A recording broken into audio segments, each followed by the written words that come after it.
Hello there. This is an astrological forecast for Pisces for October of 2012. This also applies if you have a Pisces ascendant.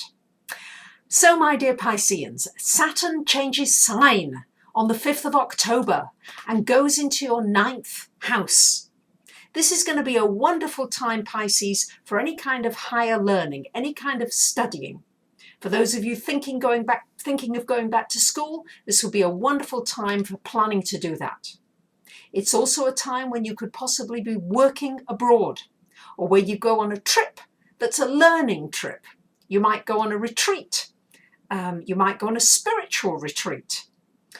Wonderful time to do it with Saturn in your 9th house. It's also a wonderful time for anything connected with learning astrology, metaphysics, tarot, the occult, mystical arts, all of these things. It's a wonderful time for learning those things. It's also a time when you may find that you reassess your beliefs.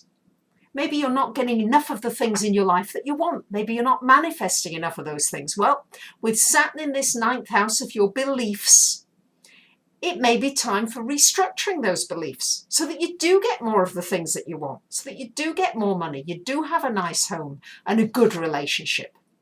And you may have to change some of your thinking patterns. You may need to go very deeply into restructuring your thinking patterns so that you are able to manifest more of the things that you want in your life. It's the law of attraction, and with Saturn, it's bringing that law of attraction into a reality. It's making it real, because Pisces, we know you want to escape from the painful times in life. We know that you go off into your dream world, and what with Neptune in your sign as well, you really don't like structure for the most part.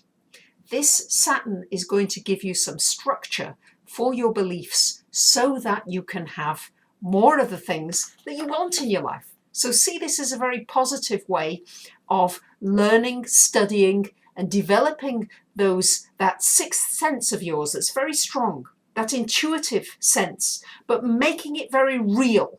That's going to be the important thing with this Saturn transit through your 9th house. Now, we've got Mars in the first week of the month in your 9th house too.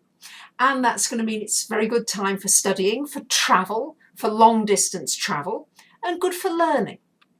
For the rest of the month, we've got Mars in your 10th house, which is a very good time for getting things done at work, for achieving what you want to get done. It's not the best for getting along with people in the workplace necessarily. So ideally, try and do things autonomously or on your own, where you don't have to ask other people's permission, because you're probably going to run into issues with authority.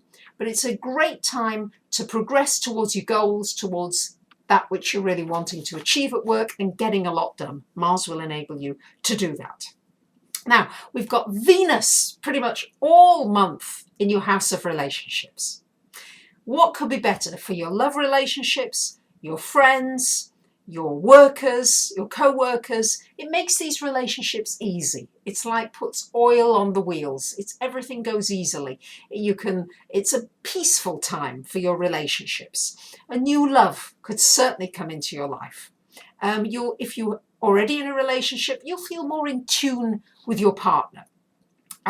It's also a very good time if you have a lawsuit or anything like that. It's a wonderful time for getting a settlement without going to court. So make the most of this Venus in your 7th house, because you'll be able to smooth over ruffled feathers, and you'll also be able to be very charming, and people will be very receptive to you at this time. And of course, Pisces, you're quite charming anyway, but added to that Venus, it will help a little more.